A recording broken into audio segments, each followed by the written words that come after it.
Creo que habrá un tiempo para un pequeño debate, si hay alguna pregunta. Sí. Bueno, yo quería hacer dos preguntas. Sí. Una para Juan José. Cuando comparo lo que dice Hannah Arendt del hombre como ser desde el nacimiento y Heidegger que dice separa la muerte, parece que hay una contraposición. Y probablemente la haya. Porque no parece que Hannah Arendt habla de las dimensiones de la historicidad, quiere hablar mucho del futuro, y no solo eso, sino hace una propuesta de futuro, mientras que Heidegger habla del pasado presente, de la presencia del pasado, y habla del futuro como posibilidad, pero hablar del futuro como posibilidades es un brindis al sol. La pregunta es, ¿tiene Heidegger una propuesta, un cómo del futuro, una propuesta del futuro, o simplemente dice que tiene que ser posibilidades? Bueno, y para Juan José y Paula, lo voy a decir, pero lo que quiero, lo voy a decir como afirmación, pero quiero que me digáis qué os parece. O sea, que en vez de formularlo como pregunta, lo formulo como afirmación. Si yo entiendo bien a Máximo, me parece que dice que el principal problema de la posmodernidad es convertirla en un metarrelato. Y me ha parecido a veces que habláis de la modernidad o de la ilustración casi como una historia de buenos y malos, y entonces estamos convirtiendo en un metarrelato. Habermas decía que la ilustración tenía una gramática y luego las expresiones gramaticales, como sucede siempre, pues muchas veces son deficitarias, ¿no? En español tenemos una gramática y mucha gente cometemos incorrecciones gramaticales. Pero eso no significa que las incorrecciones gramaticales sean la gramática. Hay que diferenciar los dos niveles, ¿no? Claro, la pregunta podría ser, ¿y quién hace la gramática de la ilustración? Mi respuesta es todos. No uno por decreto, todos. Claro, y aquí enlazo con una cosa que me preguntó Teresa ayer. Cuando yo reviso los 36 proyectos de paz de la ilustración, que son muchos proyectos de paz de la ilustración, yo lo que veo ahí es una gramática de la diversión, de la diversidad, de la diferencia, no de la homogeneidad. Naturalmente que he visto expresiones de dogmatismo en Kant, porque los hay, no se puede negar. Pero yo me pongo a pensar Hume, Voltaire, Spinoza, y luego todos los proyectos de paz, y veo mucho más que la ilustración es el tiempo que abre la diversidad, no que la cierra. Entonces, a mí me parece que hablar de la modernidad como lo que cierra la diversidad, la cerrazón de la diversidad era la Edad Media, la Inquisición, pero no tanto la modernidad. Claro. Y cuando veo los proyectos de paz, por ejemplo, estoy recordando la frase de Kant. Ya sé que Kant dice lo que dice de las mujeres. Bueno, Nietzsche también habla de las mujeres, o sea que tampoco nos engañemos. Pero Kant en La paz perpetua dice, muchos hombres quieren la homogeneidad, pero la naturaleza no se lo permite, porque quiere la diversidad, y jamás se podrá construir un Estado mundial. Esa es la idea de Kant. Claro. Probablemente yo creo que esa es la idea gramatical de la ilustración, aunque muchas expresiones de muchos ilustrados hablan de homogeneidad, de dogmatismo, de imposición de la verdad, pero hay otras muchas cosas que no dicen eso, y me parece que la modernidad, por eso esa frase que has dicho tú, Juan José, si lo he entendido bien, como que el totalitarismo era el resultado del triángulo de la modernidad, la razón de la ilustración. No, de la perversión del triángulo. Yo he hablado del triángulo se ha pervertido. Mejor, vale. Lo quito. Y yo no soy Juan José. Yo lo había entendido un poco como la consecuencia lógica, ¿no? Y bueno, esa es la pregunta. ¿No os parece que la ilustración no existe, sino que hay muchas ilustraciones, que hay mucha más diversidad, que el problema es mucho más complejo? Vale, yo, si no, voy a responder primero, perdona Juanjo, más que nada porque ya tengo aquí de hecho, tiene la otra pregunta, aunque ha dicho Juan José, yo soy Fernando, pero bueno, el tema precisamente, sí, no te preocupes, pero al principio de hecho me da un poco fuera de juego, pero eso, a ver, yo pienso con el tema de la modernidad que no es que precisamente sea un relato cerrado, sino precisamente como la modernidad, y además lo he mencionado aquí, no lo he dicho con estas palabras que lo voy a decir, la modernidad como un agujero negro, es fagocitadora, lo abarca todo.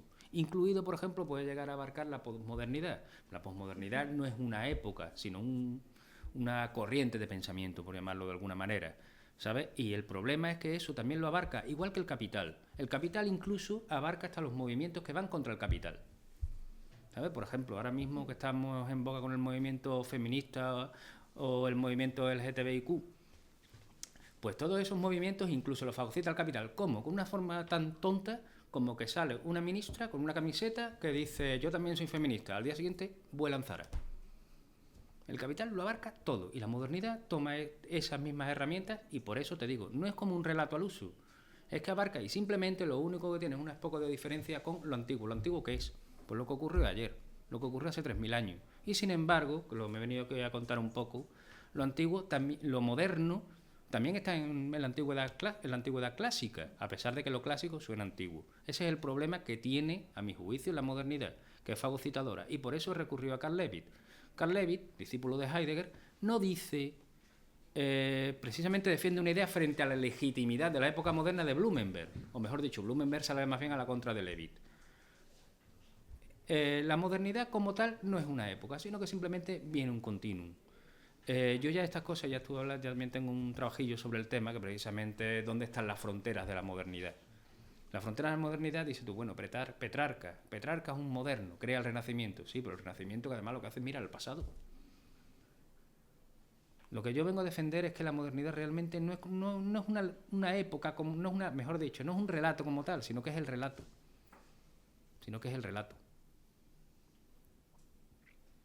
Pero si hay diversidad no es el relato. ¿Perdón?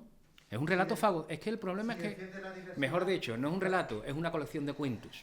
Sí, bueno. ¿Sabes? Es que lo abarca, es el libro donde abarca todos los relatos. Sí, pero eso me parece como decir que Trump, o los seguidores de Trump, defienden que es posmoderno, los progresistas siempre tienen la verdad, son unos dogmáticos, y nosotros decimos que no hubo un asalto al Capitolio, sino interpretamos como derecho legítimo de expresión popular. Claro, pero pero fue un asalto. Sí, claro que fue un asalto. Fue un asalto, pero fue un asalto según una constitución establecida y vigente. ¿Sabes? Que ese es el problema, te digo, que es que siempre se abarcan muchas lecturas, incluso lecturas opuestas. Y iba a decir el capital, perdón, y la modernidad, aunque también siempre pienso en el capital, para mí son sinónimos muchas veces, el problema es que se come a los dos. Se come a los que están a favor y se come a los que están en contra, porque al capital le da igual. Es la auténtica Gestalt, ¿sabes? En ese aspecto, la Gestalt heideggeriana, que se lo come todo, devora todo, es un agujero negro. Todo lo que entra no sale. Se pierde la luz de la ilustración, por hacer una bonita metáfora de esto. Bueno, yo por hacer un breve apunte... Compañera.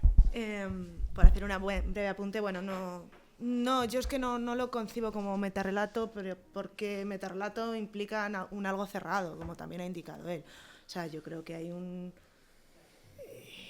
hay espacios, tiempos y lenguajes y tenemos una interacción continua con ellos y construimos sentidos sobre lo que ellos representan de continuo.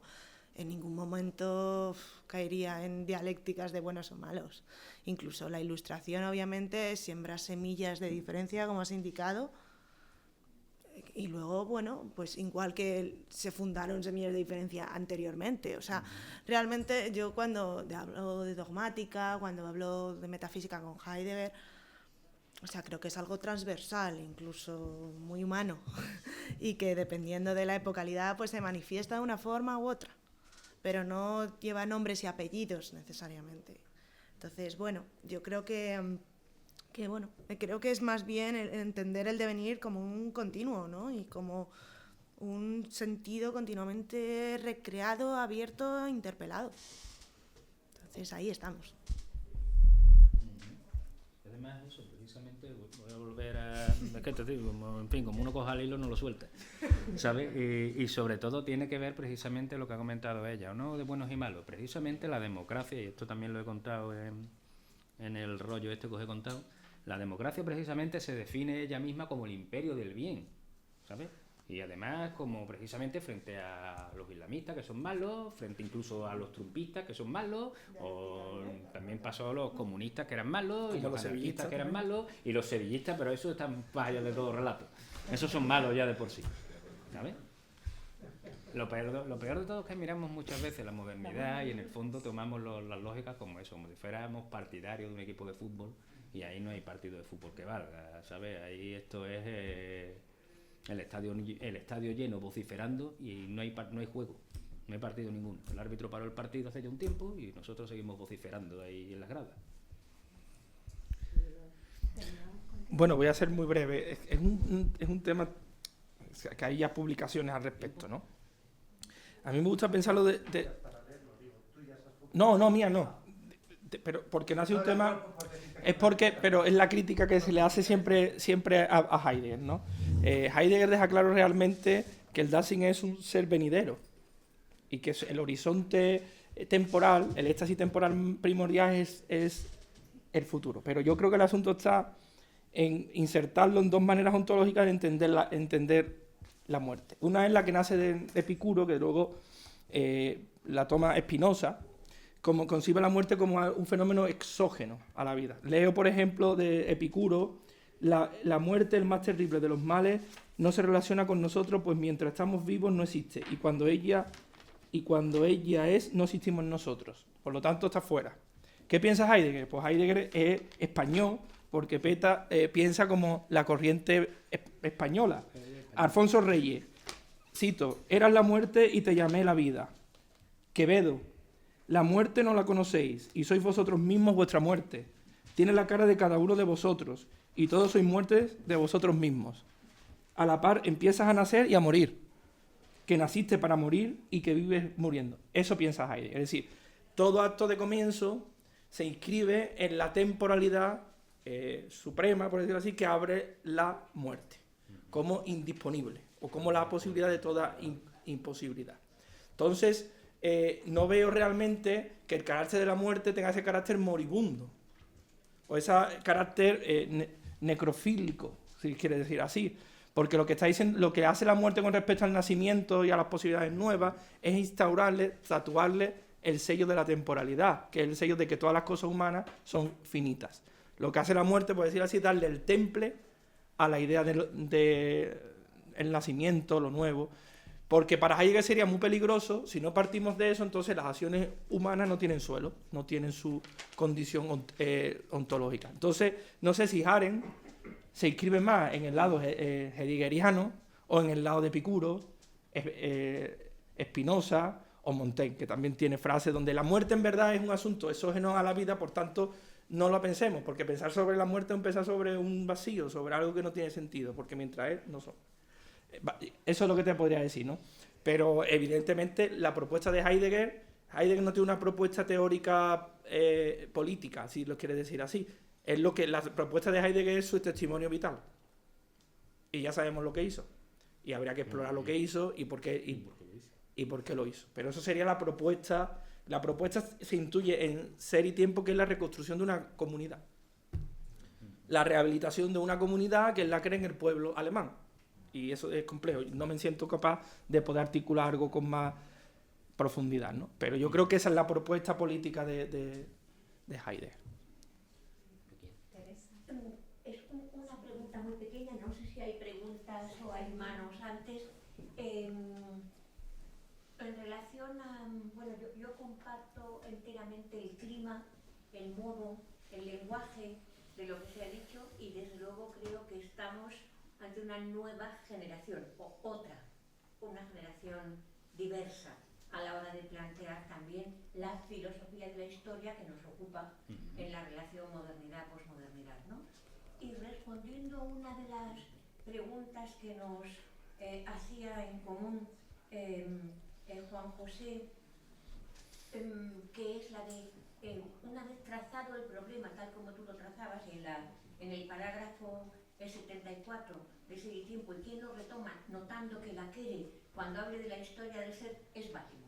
Bátimo ya ha dicho, en realidad no podemos hacer una Quere que no retome el hemiciclo de Ser y Tiempo, precisamente en base a que la muerte como posibilidad de la posibilidad en el sentido concreto será lo mismo que la historicidad del ser entendida como lo oculto de la lese, de la leseya, ¿verdad? Por lo tanto, lo que se retira a favor del don, o la muerte como límite de lo imposible que permite trascendentalmente lo posible, él ve ahí esa analogía, ¿no?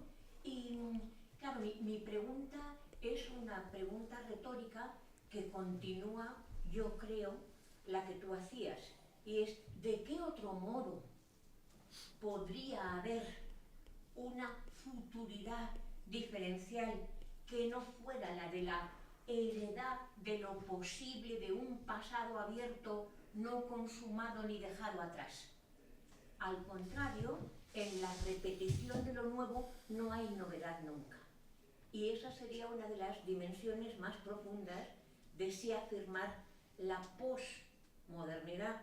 Yo ya le llamaría trans, en el sentido de que no un después, sino un distinto. Pero la cuestión es esta, si el ser es acontecer, como tú has dicho muy bien, disposición a la apertura de ese acontecer, solo en lo pasado posible, no clausurado, estaría la futuridad. De otra manera habría una repetición no sabida del presente. Vale. Sí, creo que hay Nacho tenía la palabra y sí, te la ceden. Sí. Muchísimas gracias por sus participaciones. Yo sí creo que no podemos decir que hay esta posibilidad o aquella posibilidad o aquella posibilidad, ¿no? Creo que la obra de Heidegger está llena de posibilidades, ¿no?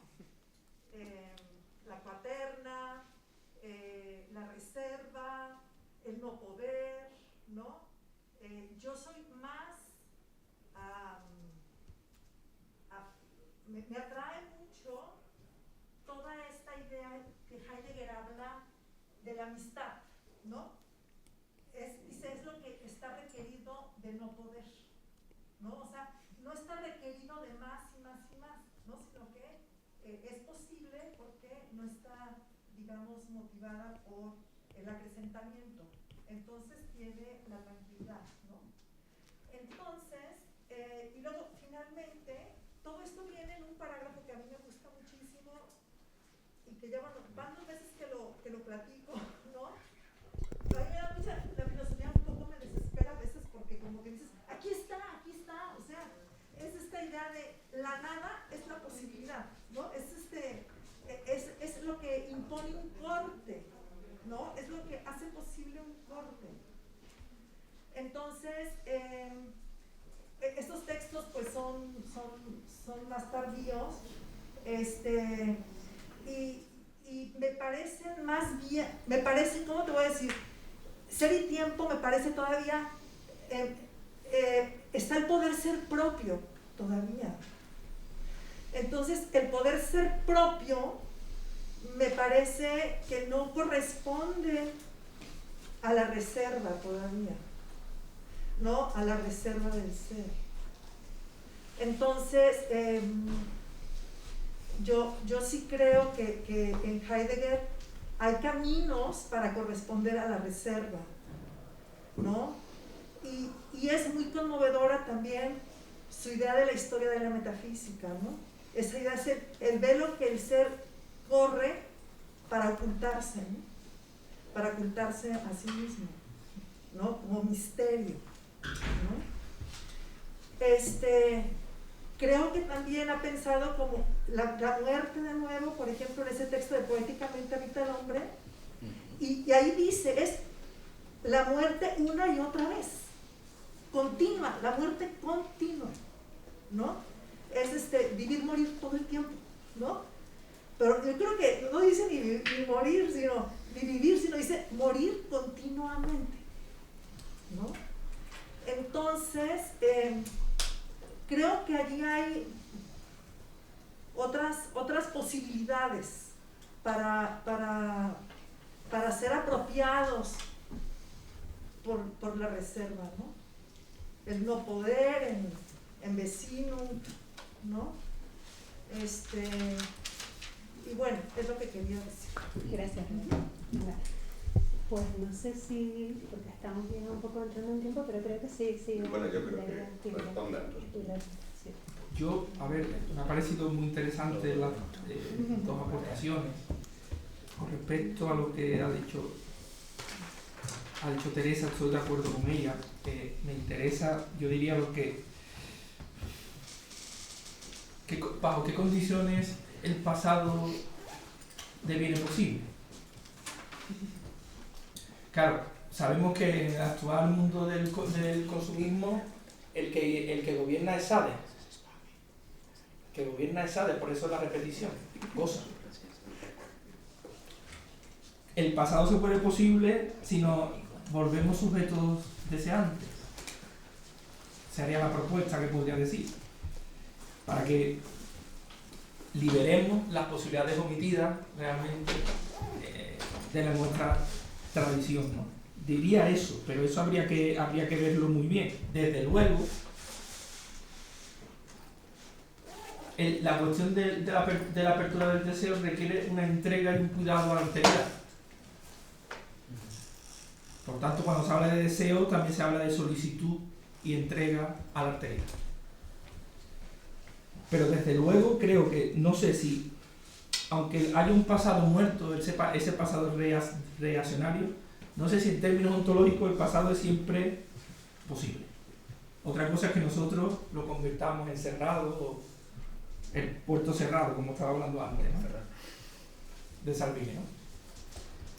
Pero vamos, las formas políticas que estamos viendo, ¿no? Las políticas fascistas, la política, por decirlo de este modo, ¿no? Y lo voy a decir en el término fascista sin meterme en términos históricos políticos, ¿no? Lo preocupante del fascismo, como decía William Reich en ese libro que tiene sobre la psicología de las masas, es el deseo fascista, que es donde el otro que ha excluido, y por tanto no hay deseo. Por eso la salida es la repetición del pasado como pulsión de muerte. Es el imperio de la autoconservación. El deseo nos obliga a hermanarnos con los otros. Y lo último, lo de la amistad me ha parecido muy interesante. Me ha parecido muy interesante porque creo que esta es la tónica del pensamiento de Heidegger, el abrir una reserva siempre de lo indisponible. Pero yo lo veo desde el 1919, del quinto semestre, pero es ciertamente que la posibilidad en Ser y Tiempo pareciera que la del poder, la de la propiedad de la muerte, ¿no? Lo que pasa es que dice aquí también en el parágrafo 34 que el poder ser propio del Dasein es la historicidad. Y la historicidad, ya lo hemos visto, es una entrega a la tradición, a lo otro, no es lo individual, ¿no? Entonces ahí el libro es aporético, por decirlo así, el libro de Ser y Tiempo por todo.